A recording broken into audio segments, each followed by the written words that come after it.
নমস্কার বন্ধুরা, এই মুহূর্তে সবথেকে একটি গুরুত্বপূর্ণ আবহাওয়া আপডেট জারি করে দিল আবহাওয়া দপ্তর। চলো বন্ধুরা, দেখা যাক কোথায় কোথায় ভারী বৃষ্টিপাতের সম্ভাবনা রয়েছে। এই আবহাওয়া আপডেটটির মাধ্যমে আমরা জেনে নিই। এই মাত্র আজকের আবহাওয়ার সবথেকে বড় খবর প্রকাশ করলো আবহাওয়া দপ্তর। আর মাত্র কয়েক ঘন্টার মধ্যে বাংলায় মোট 12টি থেকে 18টি জেলায় ভয়ঙ্কর কালবৈশাখী ঝড় ধেয়ে আসতে চলেছে। আপনারা কিন্তু সকলেই জানেন, আজ সকাল থেকে পশ্চিমবঙ্গের পাশাপাশি বাংলাদেশের বিভিন্ন জায়গায় জায়গায় ভয়ঙ্কর ঝড় বৃষ্টিপাত শুরু হয়ে গেছে। দফায় দফায় কোথাও বা ভারী বৃষ্টিপাত এবং কোথাও কোথাও হালকা বৃষ্টিপাত লক্ষ্য করা যাচ্ছে। বঙ্গোপসাগরে তৈরি নিম্নচাপের জোরে একটানা প্রায় 7 দিন পর্যন্ত এই বৃষ্টিপাত কিন্তু লক্ষ্য করা যাবে দুই দুই বঙ্গতেই, যার ফলে বলা যায় বর্তমানে কিন্তু বাংলাতে জুড়ে বর্ষার বৃষ্টিপাত শুরু হয়ে গেছে।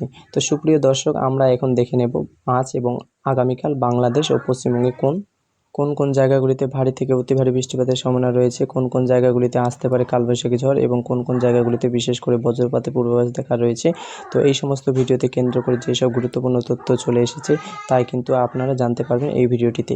তাই ভিডিওটি স্কিপ না করে শেষ পর্যন্ত দেখতে থাকবেন। আর আপনি বর্তমানে কোন জেলা থেকে আমাদের খবরটি দেখছেন সেই জেলার নামটি ভিডিওর কমেন্ট বক্সে লিখে জানিয়ে দিবেন। আর সবার আগে সবার প্রথমে আবার সঠিক খবর পেতে হলে আমাদের ইউটিউব চ্যানেলটিকে সাবস্ক্রাইব করে রাখবেন।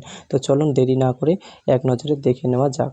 আবহাওয়া দপ্তর পূর্বাভাস অনুযায়ী মূলত আজ থেকে কিন্তু সমগ্র বাংলা জুড়ে শুরু হতে পারে বর্ষা বৃষ্টিপাত। ইতিমধ্যে উত্তরবঙ্গে এই বৃষ্টিপাতে কিন্তু গত দুদিন আগেই থেকেই শুরু হয়ে গেছে।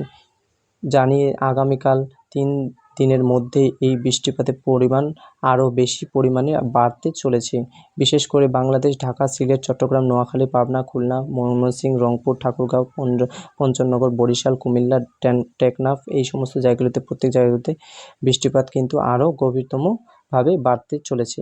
এবং সিলেট সবথেকে ইতিমধ্যে জানিয়ে দিয়েছে বন্যার মোকাবিলা দপ্তর। এবং পশ্চিমবঙ্গ ক্ষেত্রে কলকাতা, ঝাড়গ্রাম, পুরুলিয়া, বাঁকুড়া, মেদিনীপুর, মুর্শিদাবাদ এই সমস্ত জায়গায় কিন্তু আজ রাতেই মধ্যে ভয়ঙ্কর কালবৈশাখী ঝড়ের পূর্বাভাস রয়েছে। তার মধ্যে ঘন্টায় 70 থেকে 80 কিলোমিটার গতিবেগে বইতে পারে ঝড়োদমকা হাওয়া। ফলে সকলেই সতর্কবার্তা বলা হয়েছে। এবং আগামীকাল সকাল থেকে বাংলাদেশের ঢাকা, তারই পাশাপাশি রংপুর, বরিশাল, কুমিল্লা, কিশোরগঞ্জ,